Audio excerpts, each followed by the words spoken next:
Airport Mashhad, Tehran, Hamdan, देजफुल, Shahid बख्तरी और Tabriz पर drone हमले किए। हमले में ईरान के 15 फाइटर जेट और हेलीकॉप्टर नष्ट करने का दावा किया गया। इजरायली हमलों में रनवे, अंडरग्राउंड बंकर, एक ईंधन वाले विमान और ईरान के F-14, F-5 और AH-1 जैसे फाइटर जेट को भारी नुकसान पहुंचा है। इजरायली एयरफोर्स ने रविवार देर रात ईरान के शहरूद में बैलिस्टिक मिसाइल का इंजन बनाने वाली फैक्ट्री पर बमबारी की। ये जगह इजरायल से करीब 2000 किलोमीटर दूर है। इस हमले में इंजन बनाने वाली कई मशीनें और जरूरी इक्विपमेंट तबाह हो गए हैं। इसके अलावा इजरायल ने तेहरान, केरमानशाह, हमादान में एयर स्ट्राइक की। दूसरी तरफ ईरान ने अमेरिका के राष्ट्रपति डोनाल्ड ट्रंप को चुनौती दी है। बढ़ती जंग के बीच भारत ने अपने लोगों के साथ ही इजरायल ईरान में जारी युद्ध के बीच इराक में फंसे भारतीय नागरिकों को वापस लेने का अभियान ऑपरेशन सिंधु अब गति पकड़ने लगा है। इधर विदेश मंत्रालय के अनुसार ऑपरेशन सिंधु के तहत अब तक छात्रों समेत 517 भारतीय नागरिक ईरान से स्वदेश लाए गए हैं। तो ग्राफिक्स के माध्यम से अब आपको बता रहे हैं 6 एयरपोर्ट पर drone attack, Mashhad, Hamdan, Shahid बख्तरी, Tehran, देजफुल और तबरीज। तो इजरायल और ईरान के बीच जंग लगातार जारी है और इस बीच ईरान के 15 फाइटर जेट और हेलीकॉप्टर नष्ट करने का दावा किया जा रहा है। और खबर पर ज्यादा जानकारी के साथ अपराजिता श्री जुड़ गई हैं हमारी संवाददाता। अपराजिता, इजरायल और ईरान के बीच जंग जो है वो थमने का नाम नहीं ले रही है और इस बीच ईरान के 6 एयरपोर्ट और ईरान के 15 फाइटर जेट और हेलीकॉप्टर नष्ट करने का दावा किया जा रहा है। अपराजिता।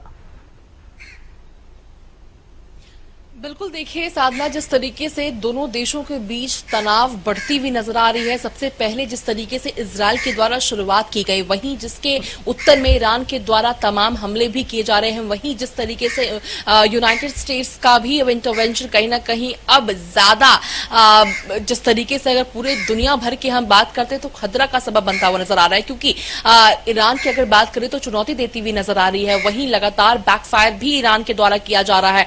इजरायल की अगर बात कर लेते तो इजरायल के द्वारा जिस तरीके से उनके एयरपोर्ट्स को डिस्ट्रॉय किया गया है, उनके जो उन अगर उनके मिसाइलों की बात करते हैं तो उन जगहों पर हमला करना, और कहीं ना कहीं इस पूरे युद्ध की अगर बात करते तो इसकी वजह भी कहीं ना कहीं वही मानी जा रही है कि ईरान के पास परमाणु हथियार जिस तरीके से वो बनाया जा रहा है वो ना बनाया जाए, ये चाहता है इजरायल, और उस पर हमला करना तो उसके भी रिपरकल्शंस हैं। वहीं इसके अलावा जिस तरीके से अगर ऑयल क्रूड की बात करते हैं, क्रूड ऑयल की बात की जाती है तो उन जगहों पर हमला करना, इसके अलावा काफी ज्यादा जहां पे मिनरल्स होते हैं वहां पर हमला करना इजरायल का, तो केवल ईरान को इसका खामियाजा नहीं भुगतना पड़ेगा, मगर इसके अलावा कई और देशों को भी इसका खामियाजा भुगतना पड़ सकता है। इसके अलावा लगातार इजरायल का गाजा पर भी अटैक करना, यूएसए का इजरायल को समर्थन देना, ईरान का चुनौती देना यूएसए को, कहीं ना कहीं सवाल उठाते हैं कि आखिर मिडिल ईस्ट किस तरीके से किस ओर बढ़ती हुई नजर आ रही है। क्या हम तीसरे युद्ध की तरफ तो नहीं बढ़ रहे, क्योंकि कहीं से भी कोई पीछे नहीं हटना चाहता है।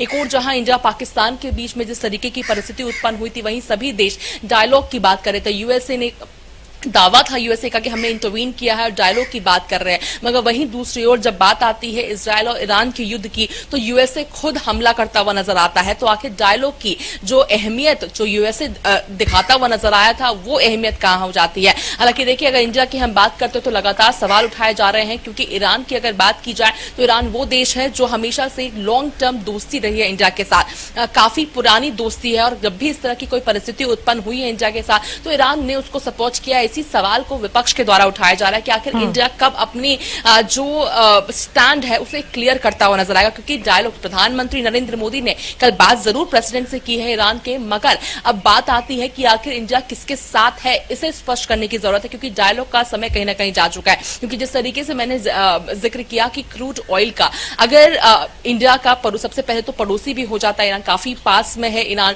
दूसरी अहम चीज हो जाती है कि अगर कुछ भी ईरान में होता है तो उसका सीधा असर इंडिया में भी देखने को मिल सकता है। इसके अलावा क्रूड ऑयल का सबसे बड़ा इंडिया वहीं से क्रूड ऑयल लेता हुआ नजर आता है, तो अगर वहां पे कुछ दिक्कतें होती है तो इसका दाम बढ़ेगा, हमारी इकोनॉमी पे सीधा इसका असर देखने को मिलेगा। तो विपक्ष के द्वारा सवाल उठाए जा रहे हैं। अब देखने वाली बात होगी कि किस तरीके से ये युद्ध थमता है, क्योंकि फिलहाल की अगर बात की जाए तो टेंशन लगातार बढ़ते हुए नजर आ रहा है। हालांकि इंडिया अपने लोगों को ईरान से जरूर वापस लेकर आ रहा है ऑपरेशन सिंधु के द्वारा, और जिस तरीके से लोगों के द्वारा सराहा भी जा रहा है, धन्यवाद कर रहे हैं प्रधानमंत्री का। मगर अब आवश्यक ये भी हो जाता है कि आखिर ये युद्ध कब थमेगा, क्योंकि पूरे देश भर को इसका खामियाजा कहीं ना कहीं भुगतना पड़ सकता है। इसके साथ साथ यूएसए की भी अगर बात करते हैं तो डोनाल्ड ट्रंप जिस वजह से वो गद्दी पर बैठे थे उसका एक मूल कारण ये था कि जो राइट विंग वाले होते हैं उन्होंने डोनाल्ड ट्रंप को इस वजह से गद्दी पर बैठाया था, सपोर्ट इसलिए किया था क्योंकि वो चाहते थे कि यूएसए अब किसी भी प्रकार की लड़ाई में ना इन्वॉल्व हो। मगर जिस तरीके से डोनाल्ड ट्रंप का इंडिया पाकिस्तान के बीच में आना,